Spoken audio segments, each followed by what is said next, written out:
Hi, friends. Today I have with me a very special guest who is my brother, Erik DeSando, coming at us from Colombia, joining us today to chat about everything. So, hi, Erik. How's it going over Real there? pleasure, Thea. So we have eight children in the family, extended family, and many nephews and nieces, and everyone in the family agrees that Thea is the most creative. So we defer to her on that side of things.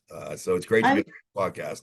I'm the most creative, and I've also have a reputation for being pretty yappy, having a big mouth. But I have you on here because Erik, you do okay in the whole yapping department. Yeah, I have some of Thea's tendencies to talk too much or talk a lot, but we always release information through Thea so that everyone can find out about it quickly. It's a great way to go. Let me tell you, our sister Jessica gets things around fast too. Don't discount She's her. more sneaky though than you are. She's more She sneaky. is. She's sly about it. But right. So we did come from a family of 8 kids. And I say we grew up on a farm, although our dad says that it's the myth of the farm. So I don't think dad believes that we grew up on a farm, Well, even as you though know, he saw I it. live in Medellin, Colombia, and down here they call them fincas. Oh, Farm is a finca, but it's not the same thing because I always tell people I live in the finca where we worked for the land to get food for the table, cows that were slaughtered that were our friends. And so it's here, like finca farm. is a jacuzzi and some girls and some drugs, and it's a totally different experience. This is not a farm. There was no fun on our farm. Our farm was work, Right. hard, alone, dark, Yeah. miserable. We didn't have the best childhood, but they say that the funniest, most creative people come from the bad backgrounds. And that's a great point. Let me say it even more further. I've never met a great artist who did not come from a distressed state, from his distressment. Exactly. All great art comes from distressment. Trust And me, my kids have it so great. They will be the most uninteresting people you'll ever meet. They are going to live midlives, but it's that's so, fine. They're very happy. yeah, you got to like put them on a leash in the woods or something, I think. All right, And you guys. look So at I let didn't. I'm sorry to make it sound like the childhood that we had on the farm, which was for me was between 10 and about 18, was so horrific. It's just it was a lot of work. It wasn't, right. usually when you're 16, you're out like chasing the girls, going to Pac-Man, Pizza House, and everyone was telling me about that, but I was home, working very hard. It was we And had we work to do. and we were fortunate enough to have our dad who took us to the city and brought us to cultural things. And so we had a lot of different aspects to our life that were amazing. We just had it was hard as well. Well, that brings up a good point. You're right. So dad would come with his old car and pick half of us up because he couldn't take us all. And he didn't have any money either, by the way, but you never really knew it. And No, he would drive out to the Boston. So it's an hour and a half, right? right. And we would spend the weekend with him and it would be plays and things that were free. And then maybe a Right. movie. So, So yeah. so that's a good segue to say that both Erik and myself lived out in Los Angeles, worked in entertainment, got that love of film and entertainment from our dad. And so that is part of the reason I wanted to have you on today was because my followers, the people who follow my Instagram, my Your Moms Are Watching account, really love Hollywood gossip. They love Bravo gossip. It's kind of a Bravo fan page. So I'm going to start with the Bravo stuff today, just because I know that's what they're here for. And then we can segue into just your most interesting life in Hollywood. But so you have a few ties to Bravo. The first one, of course, most notably, because I brag about it all the time on my page, is that you dated Joanna Krupa for 2 years. Was it 2 years? So Joanna and I met when she was 20. We dated till she was almost 24. So almost. Wow. Yeah. So I met Joanna. She was just a regular girl. She came out from Chicago and she met my friend Jeff Rice, who's the biggest independent producer in the city, at Producer, a right? car wash. And Jeff, tried to date her, but it wasn't working. And so he threw her to me because I owned an agency. He thought maybe get her some work at the agency. And for 6 months we were just friends. It wasn't like we start dating or anything. So Joanna, you everyone in LA wanted to date Joanna. So it was. Right. So you didn't stake out the airport for her getting off the plane from Poland, as is like how I like to say it. So that wasn't how it went down. No, she was from Chicago, and yeah, no. So her mother had sent her out, and later on, I figured out her mother needed a bridge from Chicago to L.A. because she was wanting to leave with the husband. So the husband, Ah. they all thought he was a loser. It's true. Sorry, Was Joanna. it Joanna's biological dad? Yeah, they thought he was just a low end loser who would cost the mother her dreams. This is the truth. And it was hard when I went to see her in Chicago. This was hard. They didn't treat him well. Should have known better at that point. And then when I came back from Chicago, eventually the mother came out. So I met the mother. Let me slow down. So I meet Joanna. I think we went to some party together or something, but it was very obvious that she was getting too much attention. And I don't want those kind of girls. So from a personal perspective, I wasn't interested in her. And eventually I just stopped going to any events with her. She kept inviting me to things and then disappearing, you know. And I was like, I don't want to do this. And then, but what happened was a couple months later, she asked me to meet her mom and her sister, Marta. And they came in, Marta was 16, and they were very sweet. And the mother and I got along really well. And she saw I had an agency and it looked like I had some things going on. And a week later, Joanna calls me at like 11 o'clock at night. Come meet me here. Like, Joe, I don't want to do it, man. Please don't make, because I don't even like going to those parties, those discotheque shit. I was never good at that stuff, you know? And I would just sit there like an idiot. And then there'd be a million guys after. I'm like, oh, I don't want to do this. So I said, nah. She goes, no, you need to come. What had happened was the mother had decided that I was the chosen one. That's the one. Wow. All of a sudden, the whole game changed. It was like, she's all over me. And I'm sorry, Joe. It's true. You were very warm, you know, hugging me, kissing me. And I was like, what the hell? It didn't hurt that was the beginning of Maserati. of what was going on with Joe, which translated into the Housewives, which with her mother, God bless her, Yolanta. I got no issue with Yolanta, but the mother was pushing Joe into different situations. Towards fame. And if she loved you, you were in, and if she didn't, you were out. And that's what happened with our relationship. Both those things happened. And then you ended up I feel like you paid like Marta and her mom's rent for a while. I feel like you really like helped that family. Well, let me be clear about this, yeah, because this is something I don't want her to get. So I've never talked about ever about Joanna in the press, not one time, never. Even when we had a really bad ending to the relationship with the Muhammad thing and all this other crazy shit. Okay, I never talked about it. I'm only doing it because you're my sister, so you can get some value out of this. Because you guys need to build your brand. You need to build it on salacious crap. It gets in TMZ or wherever, and somebody gets mad, and all of a sudden you're getting sued. That's really good. Let's hope somebody sues you. No press is bad press. Yeah, you know, and then they don't sue you to win. They sue you to get you to shut up, and that's the worst thing you can do. Because I got hit, and my publicist said, "Do not respond." I'm like, "There's a million responses. I got to say something." They wanted you to respond, particularly to Brandy's allegation that Muhammad had told her that Joanna is not the freshest. I mean, there's no question, Joanna and Muhammad. That's why we broke up. She did hook up with Muhammad at a thing. So Joanna and Muhammad did hook up, and you broke up over Joanna with I'll tell you what happened. You guys want to hear the real truth? So Joanna had a car for sale. You know, I worked. Joanna was able to stay home and do what she wanted to do. I never put any restrictions on her. Yes, she was on my payroll, but she did work for me. She worked like 1 day a week for me, and she got you know, whatever it was, I forget what it was. I think it was like $600 a week. And then I would give, you know, like as any boyfriend, I'd help her any way I could. But I want to be clear about this. Joanna was not some just sugar baby. No, right. I give her a lot of respect for that. But I did help her because you don't want your girlfriend working a full-time job when you never see her, you know, like, you know what I mean? That's kind of how you God forbid. Well, like Joanna's not cut out for, you know, a 9 to 5. Let's be honest. No, she's too pretty. She's too pretty for that. I couldn't even imagine it. But here's what happened. So she had a car, some like, I don't know what it was, some regular car. And she put a sign in there with her number on it saying, "Hey, I'm looking to sell my car." And Muhammad called her.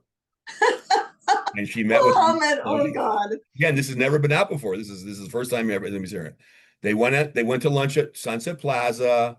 The mother said, "He's the one." Because he had so much money. Yeah. So that was the next bridge for her. Again, the mother's trying to get out of a situation with the husband. Yolanta, it's true. And so she needed Joanna was her prize to help her get out of it. That's, if you think about that, you can understand the right. And I don't have a problem with it. I get it. These Polish people, they're simple people, you know, just trying to make a living. So anyway, Muhammad starts to pull the move on her, you know, and then what the move was is I know George Marciano at Guess. So Muhammad this is the game they all played to George. So if you go out with me, I'll get you a guest campaign. Basically. I'm not sure if it worked quite that way, but I know that in order to create value as a man in Hollywood, you've got to provide things to beautiful girls. Right. And so in this particular case, and this is the freaking truth. So Muhammad says, I like this girl, help her. George said, no problem. And they shot the most beautiful photos I've ever seen of Joanna. They were like these huge photos like this. I remember the photos. I was like, who is this? It was the beginning of understanding that Joanna had something special to offer.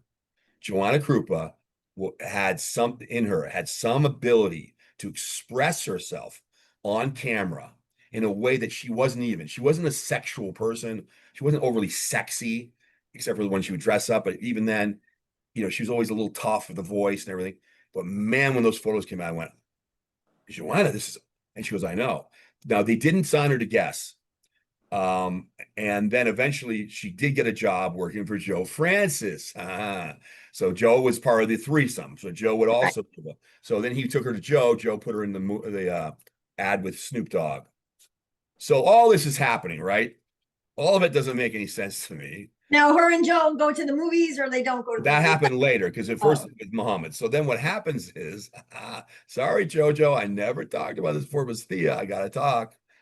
This is real information. So what happens is Joanna has a job. She was with my agency, but she also got jobs because she was working for some outfit in Florida. It was a bikini outfit. I forget what it's called, but at the time they were hiring her to do a bunch of work. And she had a job down in Mexico. And so she was doing a bikini job. She's gone for the weekend. And so she left. And Saturday night, I knew something was wrong. Wasn't right. Didn't feel right. I called her. She didn't respond. She had gone on a private jet with Muhammad, and she brought her friend Sarah Kozar. You know Sarah Kozar? Yeah. She was in. I remember I met Sarah, infamous in the reality world. Look her up. Yeah, because she did Joe Millionaire. Right. She's the famous girl that did the blowjob in the bushes. Yeah, probably true. I don't know. That's Sarah. That was a mistake. Yeah. Anyway, Sarah was always a nice person, and they were best friends. Yeah. But Sarah became very famous for a moment, and that pissed Joanna off. Joanna started her career around that same time. Anyway, so they both went with Muhammad and some other guy, and obviously she slept with him and came back, and I knew it, and we decided to part ways. And Joanna, so you were a couple. That Sunday night, she moved in with Sarah. Right. Yeah. Okay. I was like, fuck this shit. I'm not dealing with this. It's so hard because you don't want to hold her back and say, you can't get on a plane with Muhammad. He's slimy, but because you don't want to be protective like that and jealous. But on the other hand, it's never. I didn't get the chance to do that because she lied to me. Oh. So I didn't know they went. I thought it was a real job. Joanna was if you're a guy in Hollywood, restricting your girl to do work, you can't. Yeah. You're done. You can't do that. You can't look like a little whiny bitch. You can't look like you're jealous. Well, it's probably why you were able to maintain such a good relationship with her all these years. Is that was her choice. She did it, and that was a good reason to break up. And now you guys have a great friendship. What I'm proud of is that when Joanna for 3 years, she didn't want to do anything. Well, nobody's going to believe this shit. So she's at my house. I own a big agency. I could have put her in the game anytime she wanted, and she refused to come into my office and work. She didn't want to do the entertainment business. I'm not kidding. 20, 21, 22. Like she didn't want to be an actress because you were a talent agent, right? She didn't want to be an actress. She didn't want to be a model. She just didn't like the whole idea of the business. She thought it was slimy. She told me this. I don't want to be involved in this business. I hate this business. And then I took her to dinner with some of my celebrity clients. I had people on series. She hated me kissing their ass. She hated me being super nice. I'm like, Joanna, they're paying me good money, man. You gotta do this. I love Joanna, but she definitely is a tough customer. She was tough. Yeah. We'd argue all the way home after those dinners, man. But so I didn't think she was getting the game. But then at 23, boom, she comes in the agency. She signs with my main agent, Rob Biavola. She did a number of movies, including Planet of the Apes. And then my print agent, Bob Monahan, who I brought in specifically for Joanna at that time. I actually funded him so Joanna would have an agent that was really good. He took her, and that's when things started to happen. And then I had this relationship with a photographer, where I can't remember his name right off the bat, but we made a deal where he would put her on Maxim covers and not charge me. And he had a relation with Maxim overseas, and Joanna got like 2 or 3 covers, and bam, now things took off. So it was an idea I had. Put her on the covers, then she would work with Bob and this. And it all just came, and then she met this manager who I referred her to me at my agency. Actually, it was the photographer referred to her, and that manager, who's a terrific manager, and her just hit it off, and they just went crazy. That was what happened. Yeah. And then So she got then she Star got the, Search. I thought so then she got Playboy. So it was after you guys had already broken Well, up. what happened with Playboy? She had gotten I had gotten her in to test because I knew Right. people Playboy, and she didn't want to do it. They didn't want her. They didn't want her. They rejected her. They rejected her. And then when she got hot, they had the photos, and Joanna freaked out, and she ended up have to allow her to buy them back. And then they agreed to do a celebrity pictorial, which was different than a regular one. Oh, right, right. She was the cover for, and that was right around when we broke up. And then she went, after we broke up, she went crazy. And for all you people out there that date people that you create celebrity out of, it's freaking brutal, man. It's brutal. Because, Well, what is the Joe Francis story then? So what happened was, so Muhammad couldn't handle, so Muhammad got Joanna an apartment in Beverly Hills to live in. Yeah, he had one, and she was staying there. And I was still seeing her. We still were kind of like working through our shit. For maybe 6 months, we ended up seeing each other. But at that time, she was starting to play around. And she went out with Joe Francis. She told me she's going out with him. She was honest with me. Joanna could be very honest, by the way. She wasn't always right. And then I heard the same story you heard, but I don't know if it's true or not, but it probably is. But yeah. Well, we love Joanna. You guys stayed friends. You've done tons of business stuff throughout the year. Yeah. I got no issue with Joe. She texts me. She's so nice. She said she'll come on the pod, although she might change her mind. Yeah, I wouldn't show her this video right away, by the way. She had agreed. She had agreed to come on because she said she is doing a YouTube project, something about animals, and so she might want to come on to promote it. So that's another great thing about her. She really does care about those animals. Oh yeah, no, we got some dogs together early in a relationship. She loved. So then she ended up on Housewives, and I've spoken to her since Housewives, and she is very anti Housewives, anti Bravo, anti Housewives. So she obviously had a terrible experience. I mean, we all saw a lot of it on camera, but some people don't hold on to that animosity, and Joanna definitely did, because recently she told me, I don't want anything to do with Housewives. I don't want to talk about it. So obviously that stayed with her. But that's Joanna too, though. She holds grudges. She's very very strongly opinionated. If she doesn't like it, she'll tell you to your face. Right. Which, by the way, was one of her adorable qualities. Also, one of the reasons why we fought a lot. But all right, another Bravo staple who's just now back on our screens, as I saw from the preview for the new season of Real Housewives of Orange County, is Gretchen and Slade are back on the show. Slade's there. I saw him right in the preview. And he back in the day when I used to hang out with you, because you used to go out, we used to take me out with these awesome meals. I love getting the free meals for my brother. And there was always your little cast of characters, and one of them is Slade was there a lot. So you guys were close for a while. Yeah. I mean, I like Slade. He's a sweetheart. He's a very male feminine. He life into Gretchen. This is his life. And I love Gretchen. Yeah. Oh, she's awesome. Yeah. Yeah. And yeah. I mean, I'm trying to think about Slade. I mean, we spent a lot of time in the office together, and when I was an agent. So here's my story. I thought that you told me that he placed a bet. You were running the book out of Costa Rica. He placed a bet and didn't pay. Is that true? I thought that was like a $5,000 bet, and that was it for your friendship. You said that. I don't know that. I always remember things, and they. Wow, you got a good memory. Right? Yeah, I don't remember. I mean, So in 1998, I figured out a way to make a lot of money, which was I ended up hooking up with this Costa Rican. So what happened was in California, all the money in the bookmaking was in San Francisco, because all the Asians are there, and they all bet like nuts. They're all nuts about betting. And they were getting pinched a lot by the local police. And they decided the guys that were running these huge bookmaking operations, to move to Costa Rica where they couldn't get hit. Pinching is where the police come and shut you down. Right. And so I was part of that movement. I moved into a Tradewinds, which is one of the outfits there, and built a huge book business, about 160 guys, including Bruce Willis and Carmen, his producing partner. I had a whole bunch of amazing people. It was illegal. It's 1998, 99, 2000, 2001. And I made FU money.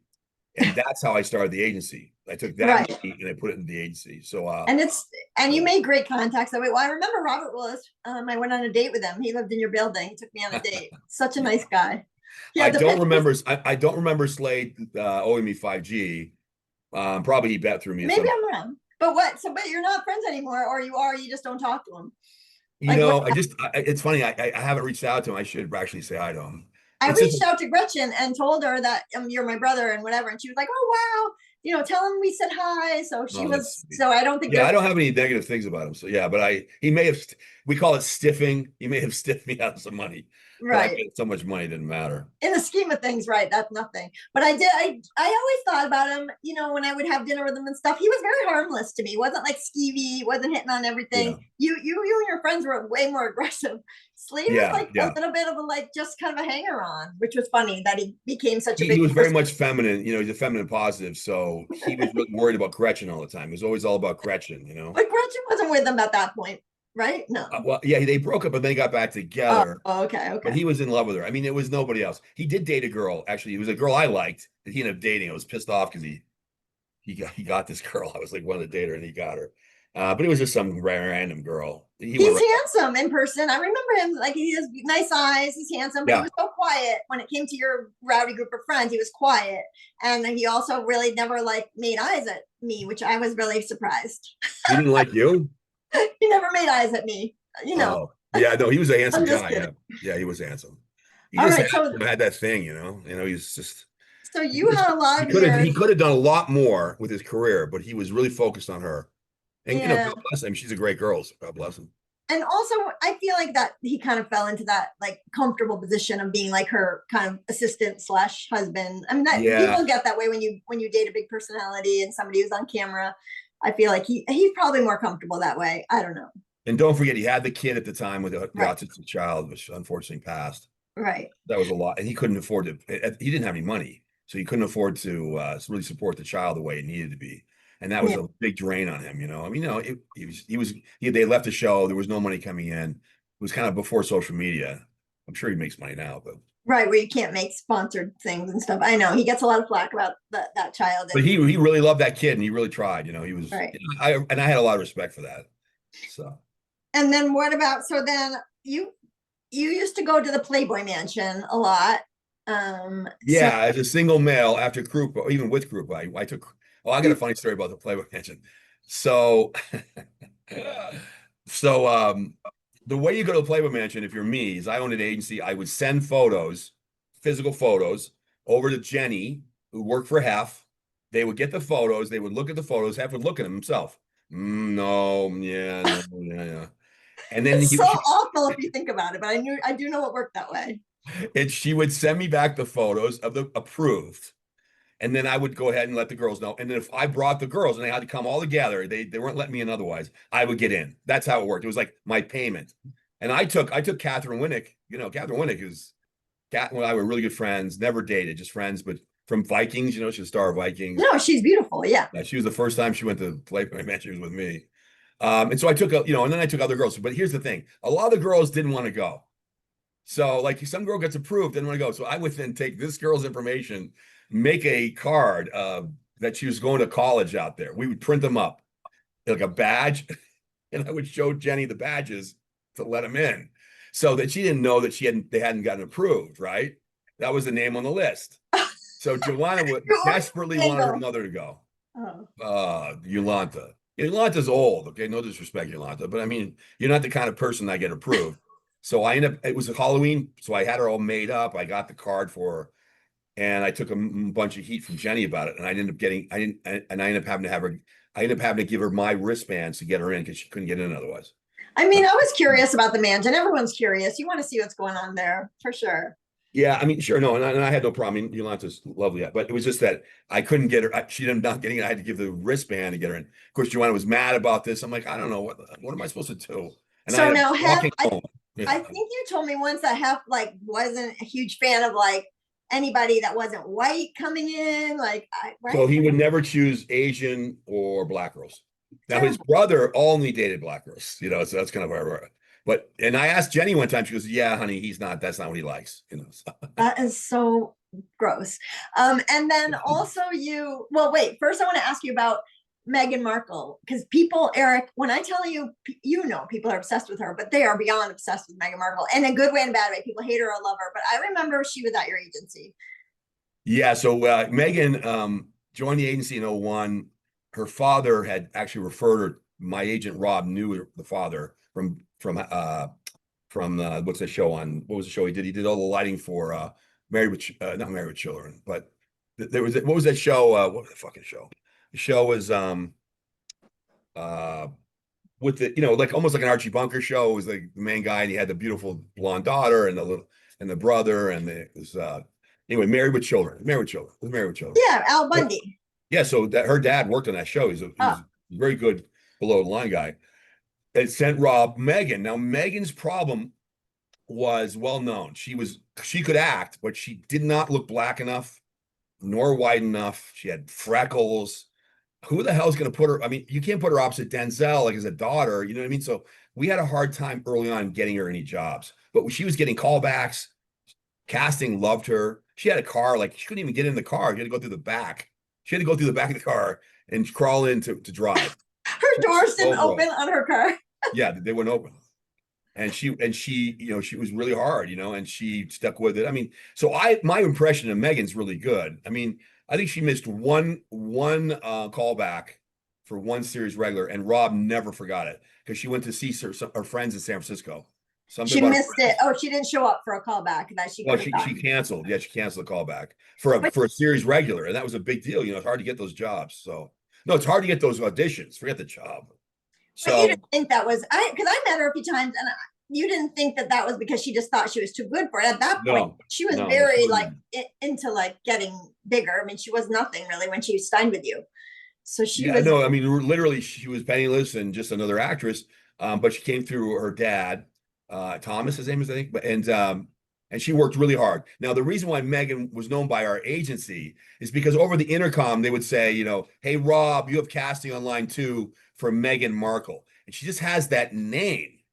It just sticks with you. And so eventually I said, who is this Meghan Markle? And Rob said, you want to meet her? I said, yeah, I'll take her to lunch. Now, I'm going to be clear about this. I never hit on the talent, ever.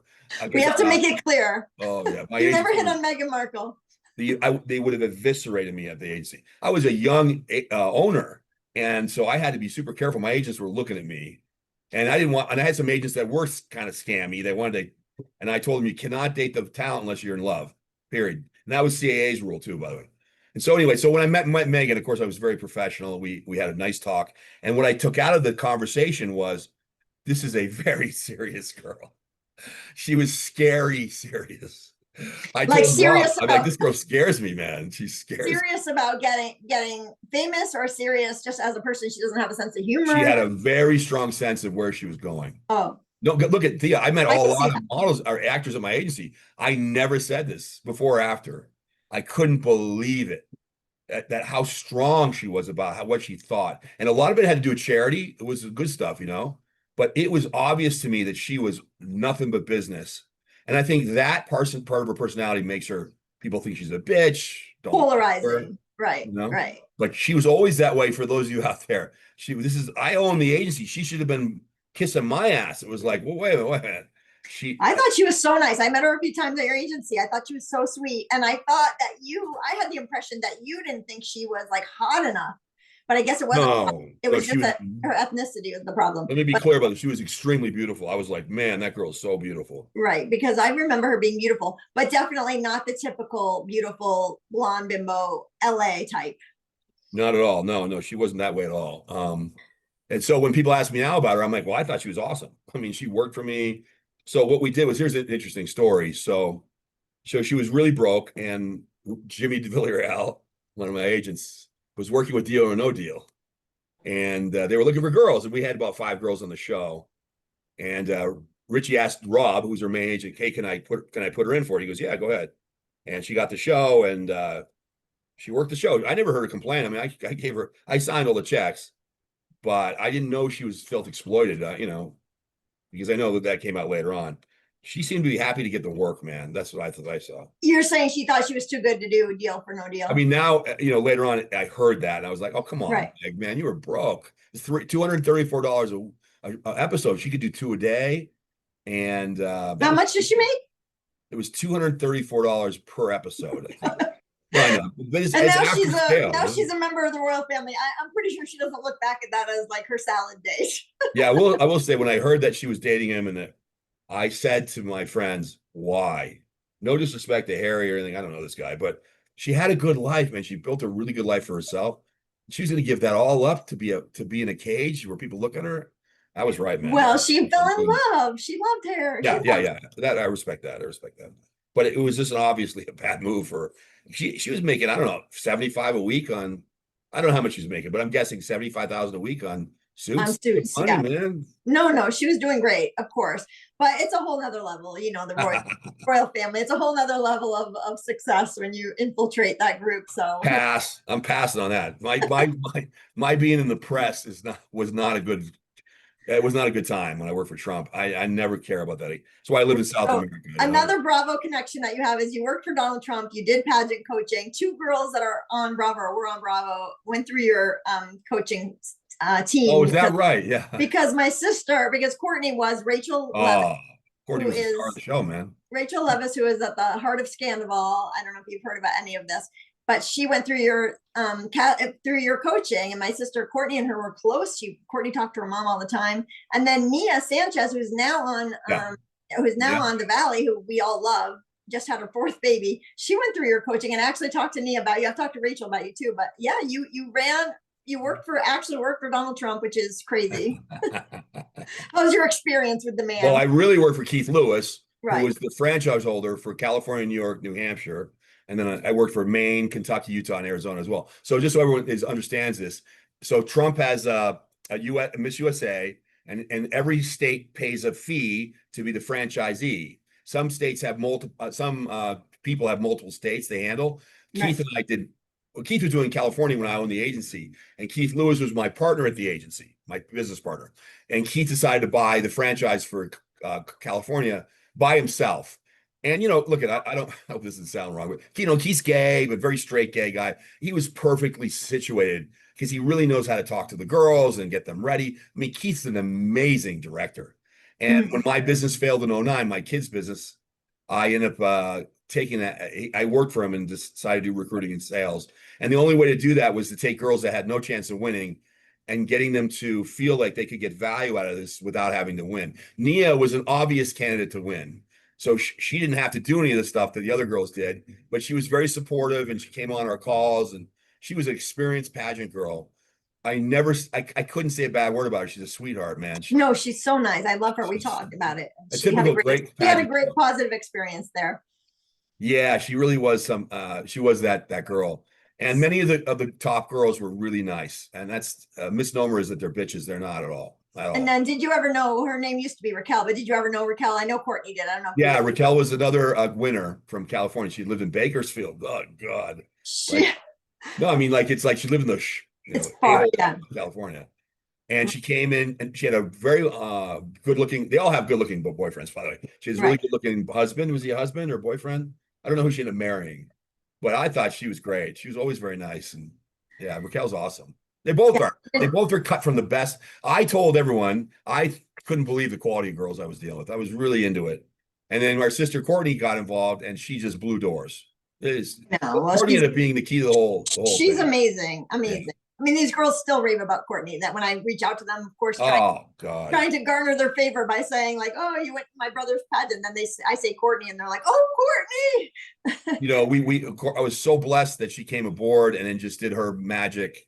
And, I showed her how to do the presentations, but then she made a better one than mine. And, at the end of that 4-year run, I had to go to Courtney's house to tell her that we had all gotten fired. And I sat in my car bawling. I didn't want to tell her.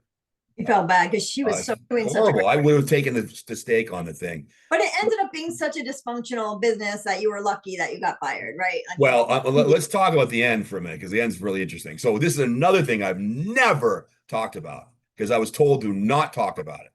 So look at Keith Lewis and Shanna Moakler had a huge problem. Shanna wanted to own half of California, half of New York. Keith didn't offer California. It was his baby, and he was making a lot of money there. He offered her half of New York and whatever else, half of New Hampshire. And Shanna didn't like it. And she thought he was disrespecting. Of course, that wasn't the case. Keith was right. Shanna didn't want to work. Keith was working. It's hard, man. Moakler. Yeah, Moakler, was right. Travis Parker.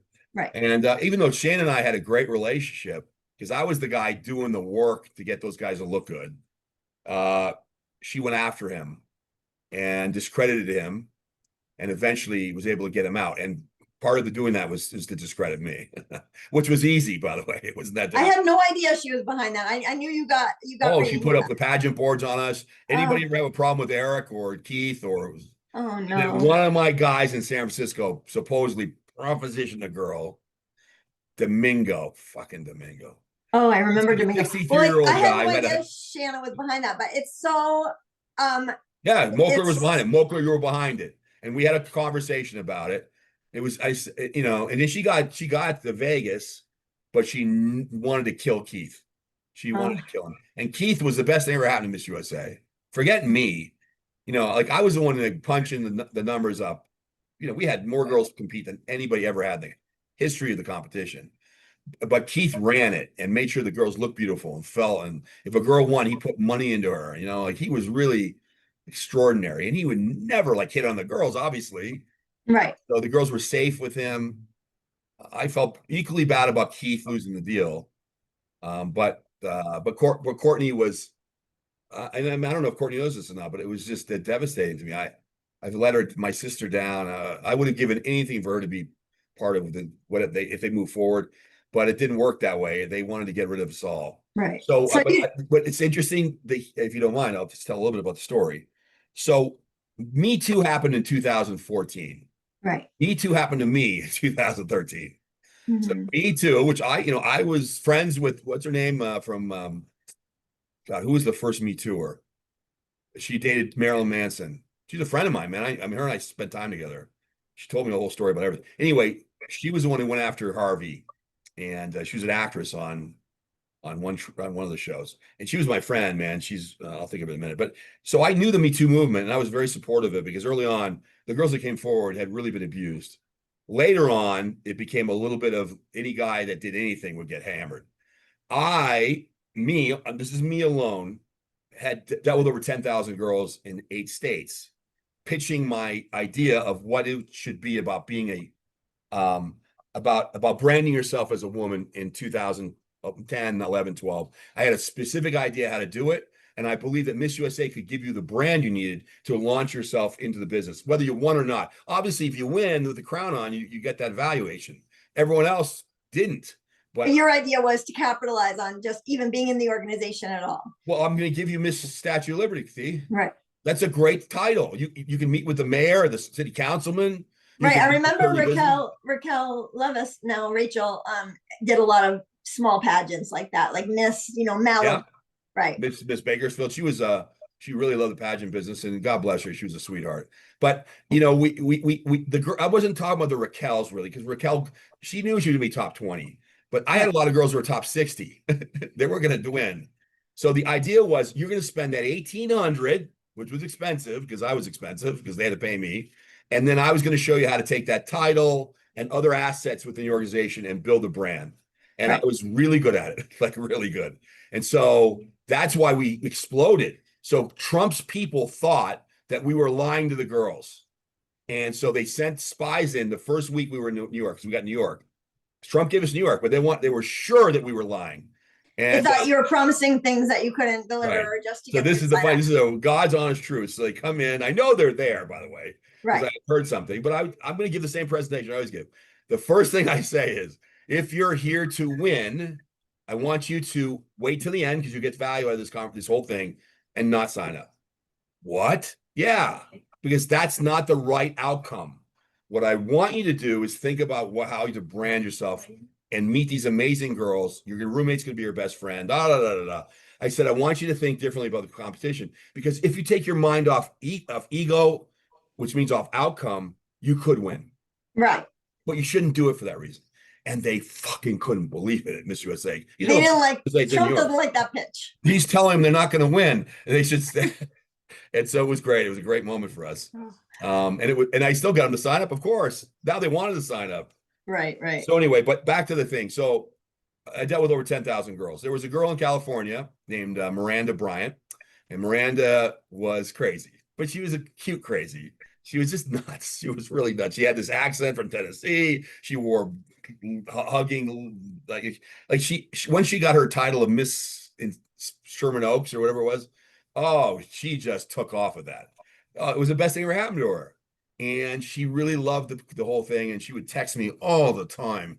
And she used to use tall words and short words when she would text. You know what I mean? Like capitals and small and Those young kids, they're crazy with the texting. Right. I mean, and I couldn't read it half the time. Anyway, but she was my friend. And I let her be close to me. She came to a couple parties I had. Right. Because I also wanted to use her on my new TV show called Pageant versus Playmate that we produced. We produced a pilot. And she was one of the pageant girls. And she was great on camera. So I had my own selfish reasons for keeping her close to me. It ended up biting me in the ass, of course. So I've learned from our father and people like that, just keep away from the crazies, But I let her in more than I should have. And her and I had this friendship. And when she competed, we lost control of her. And they almost called the police. And she was really off her meds. And later on, we found out she was doing heroin and all this stuff. And we had a real hard time with her in competition. Keith Lewis was just going to eviscerate me over having her come in. After she competed and everything, she would text me incessantly. And the truth of the matter is, which nobody knows, you're the first one to hear this. One night we did go out, and one night we did have sex, and that was the biggest mistake in my life. And then she turned on you. Well, no, we were cool. It was cool, right? I mean, look, all of us have had sex with somebody we weren't going to be a relationship with. Come on, man. I mean, give me a break. And it wasn't any bad thing. And and she said that I helped her with some. She was an adult, right? I mean, she wasn't a kid. 22 years old, whatever. She had already competed. We were over. It was over. She kept texting me. You want to hang out, y'all? That kind of crap. And one night I wanted to hang out. I'm a single guy. We go out. Boom. And I was like, after it happened, I'm like, oh, what an idiot, Eric. What are you doing? But I thought, well, there's nothing wrong with it. And so we stayed friends. And then the article came out on Domingo about Domingo. And I was in the article because I was a supervisor about him soliciting a girl, which I had nothing to do with. We had to put him on leave. So basically the tint of the article was that they were accusing people that worked in the pageant industry of trading favors for getting them ahead in pageants, and they roped in your Miranda situation with that. That's what happened. Well, yeah. Well, no, hold on. Just and then I'll finish this because I know you're probably going to other things. So what happened was we had the guy in San Francisco, Domingo, had been seeing clients for us. He's a very good salesman. She'd come in from Sacramento. That she did not sign up to compete. Domingo then talked to her a month or two later and said, "Look, I'll get you the money to compete. You do this photo shoot for me for a magazine, and of course, I expect sexual favors." That's what she said. It could not be true, but he died shortly after this. So that's what happened. So we put him on leave. He did the right thing, but he did not pay for her subscription to compete. Oh, he did. That was a mistake. He should have paid because he was like ethical about it. So she got mad because she's like, I did that and you didn't even pay for me, right? Yeah. So I'm not blaming Keith for this, but it did happen that way. That is not ideal. And then she went to the press. Nobody legit would take it. Perez Hilton, legit on that TMZ. But she was able to get this Gawker site to put to the article. They actually before they did the article, they spent 3 months researching. They talked to me. They talked to Keith. They pretended they were doing a story on how great we're doing, but they were doing a story to eviscerate us. And Shanna was, of course, then behind it. She got the pageant boards up. Anybody ever have a problem? Oh, yeah, 10,000 girls. I'm selling girls in the competition. Yeah, I never had a problem. Of course, I had a problem. People get pissed off. They didn't sign up. I may have told the boyfriend, "Why aren't you paying for this?" Yeah, like I was tough, man. Bro, you got to keep this girl. You can't help her. I was good. And so I made a few enemies during that time, but I never pulled my dick out. I never did anything inappropriate. I never, let's not forget that a year after. This is a kid's show. Yeah. Just kidding. Oh, I'm sorry, guys. No, I heard it. But you do know what happened several years later is the former Miss USA and her husband came in and they were running Miss USA under Paula Sugar, and the guy was sending out D-pics. And they kept him for a year before they fired him. Right. Yeah. There was a huge scandal, right? Yeah, a huge scandal, by the way. And I knew the whole story because somebody came to me with it. And I never did that. So how did I get fired? Because Miranda Bryant said that we had an 8-month relationship. She never said we had sex, but she said we had a relationship, which we never had. We never had that kind of relationship. And she eviscerated me in front of everybody. So I couldn't respond. That's what happened. And that's why they fired us, because they wanted to fire us. Paula and her team wanted to get rid of Keith and I because they couldn't stand us because we looked too good. And they looked like they weren't doing their jobs because the other states were not at that level. I mean, we were really killing it. And that is the truth. Okay, well, everybody that else is can screw the off. beginning, That's the truth. the beginning of when the internet started, in some cases, ruining people's lives. You could say anything, and that's what happened. So then I got hammered. Yeah, now we all have a handle on it, but there was no social media back then. There was no way to disprove, prove. Everything was just kind of like, you say what we want to say, especially people like, Gawker and Radar. They were just writing whatever. Oh yeah, they could say anything. And that's hard. That's harmful. So I sued Miranda Bryant. I'm sure you made some mistakes. You crossed the line. I just told you the mistake I made. That was it. That's the whole thing. Nobody can ever give me crap again. There it is, right there. All right. Well, that's I said once. That was it for times. That was it for my brother in pageants. Right. And I didn't rape her or any of that crap. There was none of that. She never said that. So other than that, which was unfortunate, but you really have had so many different careers and you lived so many lives, and you hung out with a lot of celebrities out in Hollywood, and you've seen, I'm sure, way worse than that. I mean, before I worked with Miss USA, I owned a talent agency and a model agency that was very successful. The top 15 agency. So we were creating stars like Krupa and many others. And then we also were working with stars in celebrity appearances and promotion stuff. Eva Longoria was our client for that. And it was great. I loved it. So and you had Mario Lopez was your friend. Is he still your friend, Mario Lopez? So Mario is always been a person that would do deals to make money from sub brokers. So we were one of his sub brokers, and one of my agents, Jimmy, lived with him. And we would get to do deals with him. He would do $20,000 deals, 30,000, 10,000 sometimes. And so I did get to work with Mario. We got, did events together. And I did something with him like a year ago. I mean, he's terrific for that. Most people in his position won't consider doing those lower end deals, but Mario is always good about putting money in his pocket. Mario will do whatever. Yeah, I mean that with respect. And of course, now he's really changed. He's a real Christian with his wife.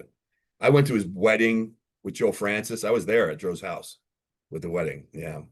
So I was, I'm not close to Mario, but I mean, if I can call him on his cell. Right. I'll take my call.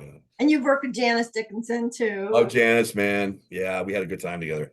I got a chance to work on a show called The Internet's Next Big Model. And by the way, you know who was on that show? Miranda Bryant.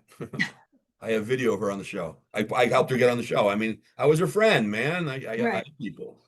Yeah. So now, I'm a monster. Give me a break, man.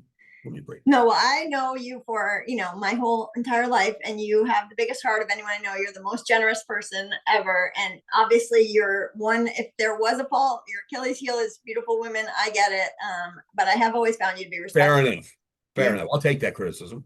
Yeah. I've never disrespected a girl. I've never been never done anything. I mean, if anything, you've done too much for women. Yeah, I think when you're a single male and you're older, you're going to take some heat. Yeah, it's difficult. Yeah, you see that with Bill Belichick and his girlfriend.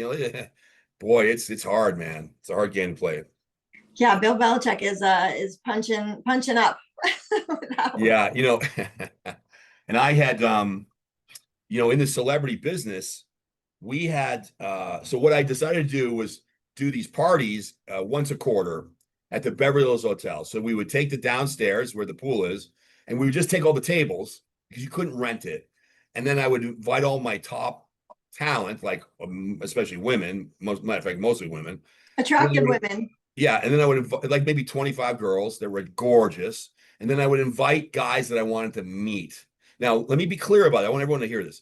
It was not 7:00 at night. It was at 3 PM. So I would tell the girls, look I don't want you to F the guy. I don't want you to date the guy. I don't care about that. I want you to get the relationship that I'm going to get with him. For instance, let's say Michael Bay, who I knew, but I wasn't close with. I wanted Michael to become closer. And if I was around these girls, he would become my friend. And he could also become his friend, I told him. And if you decide to date him, that's your business. I'm not in the hooker business. I'm not trying to set you up. Right. And by the way, I meant this, and they loved it. And so you get a free meal at a beautiful place, and you meet some really interesting people. I mean, Trump came. That's how Trump met Carrie McDougal to my party. He sat there and didn't say a word. Then Carrie said hi to him, and they became friends, and they became lovers. And so, everyone got a chance to meet people. So Ashton Kutcher came with Demi Moore. They were married at the time. A whole bunch of interesting people. And one of the people that came was Jamie Foxx. So I knew Jamie because Jamie Foxx's right-hand man is David Brown. If you watch a special on Netflix, he talks about David for at least 10 minutes because David helped save his life. During the time that he was saving his life, I had contacted David and told him that I knew exactly what had happened with Fox because I had patients down here in Colombia that were getting stem cell therapy that had the same experience and that he needed to get the stem cells in his brain. And David said, I don't think he'll do it, but thank you for the information. And eventually they did do it. And that's what saved his life, just so you know. I mean, I didn't save his life, but the people that did it. Okay, so I knew Jamie and I knew David. And so I'm going to tell you this crazy story and we'll see how this plays. Okay, so I'm living in Westwood in a penthouse in across street from the W Hotel. My partner that did the parties with me, his name was Robert. You guys mentioned him on the last podcast. The famous Robert Piken, who's a real estate guy from LA. We would do the event together. It was good for his business and mine. So the Beverly Hills Hotel couldn't do our event at one time, so we moved it to the W Hotel in Westwood. Outside, a beautiful outside area. We put the tables together. I had Patrick Whitesell there, I had Lauren Sanchez. Lauren at the time was with Patrick, who, by the way, who's really a wonderful person. Now she's marrying Jeff Bezos. A whole bunch of cool people there, right? A lot of celebrities, a lot of actors on TV shows. Danielle Harris, who now is producing One Tree Hill. She was on One Tree Hill, and her husband is a famous actor. I mean, I got good people there. Okay, anyway, so at the time, I had a family friend visiting me, and she was under 18. She was staying with me because I was safe for her. I'm a nice guy, and we had this event coming up that night, and I invited her to go. And so Jamie Foxx showed up with Dave and a couple other people, and we had this big party. It was a lot of fun, and I came home. I don't know, 11:30, 11. I can't find the girl. She's disappeared. I'm texting her. I'm like, what the fuck, man? I mean, I knew she was underage, but I couldn't keep an eye on her because I was too busy being a party, like shaking hands, getting the value out of spending all this money. So I don't know, I think at 1:00 she comes in and I'm really pissed off. Where the hell you been, man? I'm inviting you to a party. And she says Jamie Foxx was incredibly inappropriate with me. I'm not going to use the word she used. You can guess, but the word she used was horrible. A word that no man wants to hear, especially a girl under 18. Right. So right now, I want you to think about my side. I put the party on. I invited the guests, and I invited a girl who's underage. Do you think I might be liable here? And this famous actor who's 3 weeks away from going to work on Ray, right before he did Ray, 2005. 2005. I was screwed. If I was screwed, I mean, I was like, are you kidding me? And then I said, sit down. Do not take a shower. Let's go through this whole thing. I want to know everything I can know so we can determine whether or not the definition exists for what happened, because she's going to go to the police. She wanted me to call the police. And I wasn't saying I wasn't going to call the police. I mean, she was somebody who's really dear to our family and everything, but I wasn't going to do it unless I was sure. She'd have to do it herself. I didn't want to be involved. And so we spent the 2 hours, and about 3 a.m, she goes to bed. Don't wash. Let's talk in the morning. In the morning, she said, I'm not sure now. And it didn't happen. Okay. I mean, this guy's life is completely different if it did. So I shipped her back to where she came from 2 days later. I got her out, man. Yeah. It was dangerous. She'd been doing other shady stuff. So I knew she was a little shady. I know for a fact. And I didn't trust her. And I didn't believe that was the case. I didn't believe that there was something that was non-consensual. That it was non-consensual. Yeah, I believe that she was probably lying. But she was underage either way. So even if it was consensual, it's not. Yeah, but I'm not the judge here. I mean, like she felt that strongly about, because at the time she wasn't about making money. It wasn't that. So there was some weird, maybe it did kind of come down that way, or there's a middle ground. Anyway, so 2 months later, that my agency, so I had this black agent named Damu Bob, really terrific guy. Now love Damu. Yeah, they're right. You know Damu, yeah. Damu, if you watch this, man, you're the best. A really sweet guy. He was friends with the Fox and especially with Dave.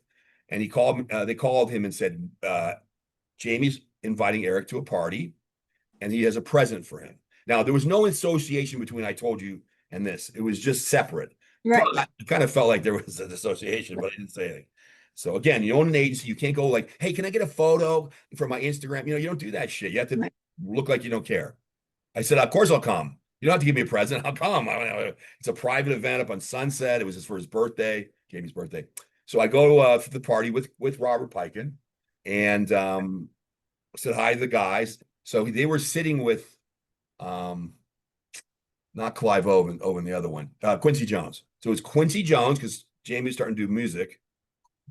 Jamie, Dave, me.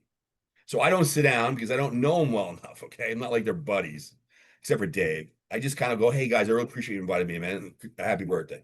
And I left. It was like 8:30. At 10:30, I hear this, Erik. It's Dave because it's busy now. Come over. Your present's almost here. I'm like, okay, go over. He said, sit down. I sit down at the edge of the table. The table's like this, and there's a wall on a wall. And maybe 10 minutes later, I look to my left, and it's the biggest black guy I've ever seen in my life. Like, he was like a double-sized guy. And he moves, and there's Tom Cruise standing right in. That was your present, Tom Cruise? Yeah. And he was with this woman who ended up, I found out, being his sister. He's got a sister. And and I can't move. I'm frozen solid. I mean, it's really embarrassing. And Jamie says, hey, Erik, you got to let him in. And I'm like, oh, okay. And I get out, and they get in. And he was adorable and really amazing. And so I mean, what a guy, man. Like, I know he's weird in his own way, but come on, Jesus Christ. Guy save people's lives. I mean, you guys done everything. So I really enjoyed, the Tom Cruise experience, because don't forget, there's 300 people there. Now everyone's stopped. Everyone's looking at the table. And they were, and he was like, we were like in a zoo. And the only regret I have is not talking to Quincy Jones, to be honest with you. I really miss So you think that maybe they did all that for you so that you wouldn't talk? Well, there was a present for something. We don't know what. Right. Oh, and I just want to say one more thing about Cruise. So he leaves about an hour and a half later. 3 years later, I'm at the Beverly Hills Hotel at the front lobby with Piken on my phone. Now, mind everybody, I'm not famous here. Okay, I'm not even close. I'm on my phone. I look up. There's Cruise with Katie Holmes walking towards me, out of the lobby area to go down to their bungalow. And he looks at me and says, hey, Erik, how are you doing? And I went, oh, I couldn't believe it. He knew my name. I was like, hey, look at Tom. I just want to say, hey, congratulations. And nice to see you guys. Congratulations. And they were really in love. Like, he was kissing on her neck and everything. It wasn't some fake stuff. Anyway, then I find out 6 months later, after I bragged for 6 months that he knew my name, that he has a photographic memory. He can remember everybody's name every day of his life. Every day of his life, he remembers. Wow. This guy is just a beast. And that's my Cruise story with Fox. Now, a year after that event, I saw Jamie at a restaurant up on La Cienega, and I hugged him, and it was like hugging a piece of wood. Didn't remember me. A year after, didn't remember a word, didn't remember anything. Like, I may have saved this guy's career. And I hope that doesn't sound like I take any credit for it, because the truth is, guys, I've never told the story. So that's the first time. Well, I mean, that story is everything that is Hollywood.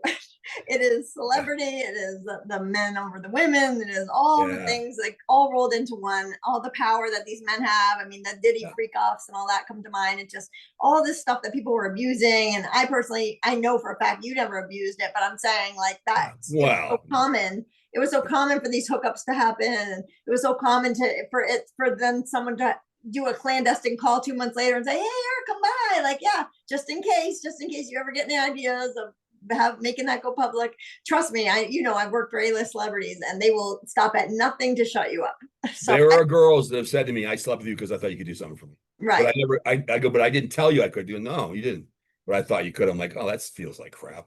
No, yeah. You got the girls taking advantage of the guys. You got the guys taking advantage of the girls. It's all about power and money. It's a two-way street. I mean, really, no girl ever can say that she signed with identity because Erik said I would if I slept with him. I never did it, man. I just wasn't going to do that stuff. I don't think Meghan Markle saying. Yeah, I mean, I remember how beautiful she was, and thinking, I mean, I would have loved to have gone out with her, but I mean, she was scary. She scared me, and wasn't rude to me. She was just very focused. Right. Yeah. It was that can come across as diva-ish, I guess, especially when later in life, when these things happen to you, and then you have that attitude, then it can come across like, wow, she's a cold, person. But I Yeah. know I've met her. I think she was so warm and lovely. I have nothing, and I'm really good judge of character.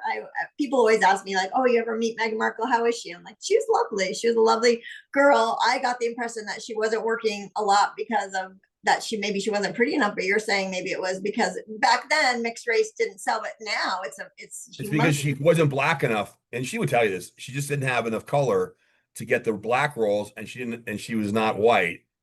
And that's just guys right. selling things. It's not personal. It's not racist. Back then that was, but I'm saying like now that's all the rage is to be Yeah, that's a any good sort point. of ethnic, any sort of, so I mean it was just like the wrong time for that. But I did, and also I wondered if she was like great of an actress, but she was great on Suits. So I don't know. At the time I just remember thinking, why is this girl not a mega star? And I thought, oh well, maybe she isn't that good of an actress, whatever. Maybe she isn't pretty enough. I think she's stunning, but she's not the typical stunning. But I guess you're saying, yeah, it was something different. But I was not surprised at all when everything happened for her, because I just always thought she was breathtaking. Well, I want to tell you one other story that is a little different than everything those other ones. So in 1996, I had been working as a casting director. And, like if you're not a good casting director, like a Mally Finn, or, more than I do about it, Yeah. you're not going to work much. And No. if you get any work, it's going to be Very garbage. Like, small, let right. me talk about my reel. Leprechaun 2, Best of the Best 4, Meatballs 4. Like all this crap. I remember Biodome. yeah, Biodome. What was the one I did? The one that Jennifer Aniston did, then I did the second one. Oh, well, Leprechaun 2, Leprechaun 3, Leprechaun in the Hood. No legitimate cast director will do those projects. So they would give me the project and I would pay them half of my fee, and I would do the project and put my name on it because I didn't give a shit. I was just trying to work. So I did like maybe since 91, 96, maybe 5 years. And then I got hot and I worked for a guy named David Glasser, and I did a show in Hawaii that bombed, but it was real, and it was like, and David Glasser now is, of course, the biggest thing in Hollywood. He did Yellowstone, all these movies. I mean, he's like the star he's Paramount Plus, basically. He's got 19 shows. At the time, he was just a little guy with a big high voice, and he was just trying to make it just like I was, and we were both broke, and it was like 2006, and he goes, Eric, you really should put together a toolbox for children to be in entertainment, because he had been a kid in entertainment. Oh, it was his idea. Wow. I didn't know. It was, which his mom still wants royalties on Ro Glasser, which is a really good casting director. Anyway, but so I took the idea. He went off to do movies and eventually became this huge star. He worked for Miramax, worked for Harvey. And I just did this little idea, and the idea turned into a real company. And so I'm in 1998 now, and a little girl walks in with her mother. She had like freckles, and she was Arabic. Her name is Aliyah Shawkat, and her halfway through she's amazing. Halfway through the presentation, her mom raised her hand.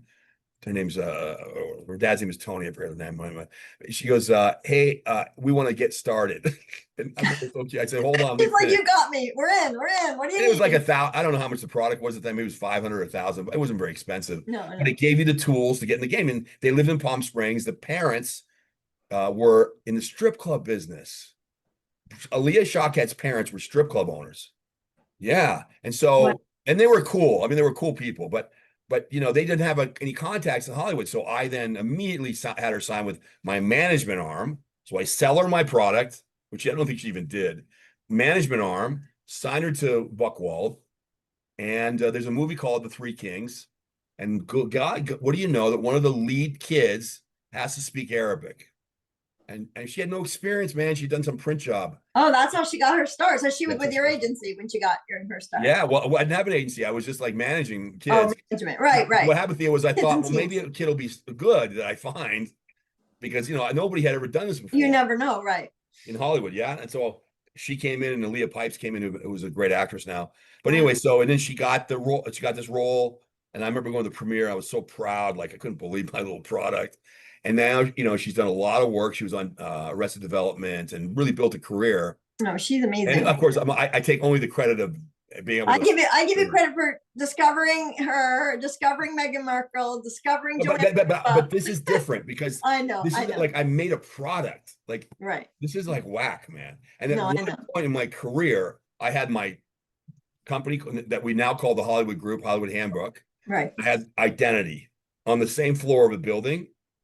And I would take a hat and put it on to go over to the kids company, take the hat off to go to the agency, because I was signing kids that were buying my product. This is a no-no. It's a no-no. I wasn't supposed to do it. You know, this is what entrepreneurs do. They break the rules. And for a while we were doing that. And then I ended up breaking up with Yves Gaz, and he took that company. But for a while I was like getting the double dip. You were double dipping. Yeah. No, I know. Everyone does it. I mean, management firms get flack for it too. They manage a client, they produce the film, they get both fees. I mean, there's so many ways to do that in Hollywood that are actually above board, but it's always shady to me when I'm thinking, okay, come on, who are you right now? Are you I the never got producer, caught. the manager? Yeah. But I was worried all the time. You know, guys, think about it. I'm signing somebody up to my product, evaluating them through the process. This product was a great product. And then signing some of them to my agency, not all of them, but some of them. And so it looked like I was like getting them to buy this product. Right. That they would get, but that wasn't the case. They didn't get the agency relation, but they weren't good enough. The other kids would be extras. I had an extras company. So I was doing it legit, but man, they would have come down on me if they found out. But nobody knew, you know. Well, and kids that became stars off. I got like 10 kids that became stars off it. So the hardest working man in show business, who now is in Medellin, Colombia, running a stem cell transplant company. You do a lot of stuff down there. People can go. You can look up my brother Erik DeSando, and you'll see the good, the bad, and the ugly. But yeah, so 5 years ago, COVID hit. I had this little social media company I was running. I was very unhappy, no disrespect, but I just hated it. And I couldn't get out of it. It was a membership thing. I was just wanting to stop. And COVID was my blessing. I know it's other people died, so I don't want to disrespect that. Right, but you changed your life. Yeah. What died for me was my business. Right. And I had a shot to do something completely different. And my friend was suffering from disease, a white matter disease. And he was in Colombia, he was in Medellin. I come down here, I stayed for a while, then I come back, and we fixed him through stem cell therapy, and decided we would start working with that laboratory and wholesaling stem cells, me and 3 other guys. That business ended up, it did well, but then ended up breaking up.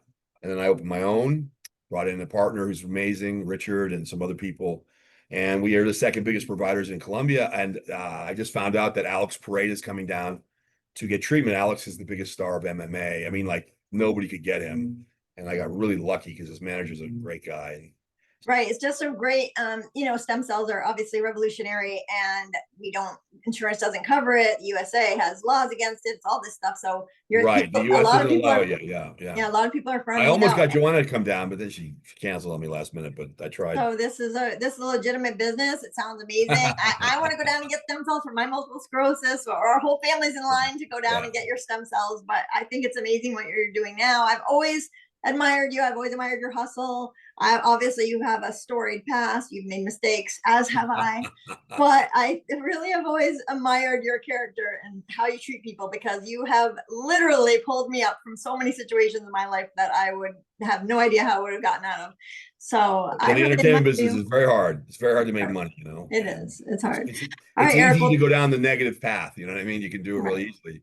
To stay on the good path is a real sacrifice. Yeah. So the path is always, up and down, both for both of us, for everybody. But I just want to thank you for coming on, being honest, and being my guest today. I think people will find you as interesting as I do, even though you're my brother, so I'm biased. But thanks, Erik, and hopefully I'll be down. Nobody gets too mad at what I told the truth on, but that's now it's been published. Yeah, there's a lot of people that might get mad about it, but that's one thing about the DeSandos. We talk, but we do tell the truth.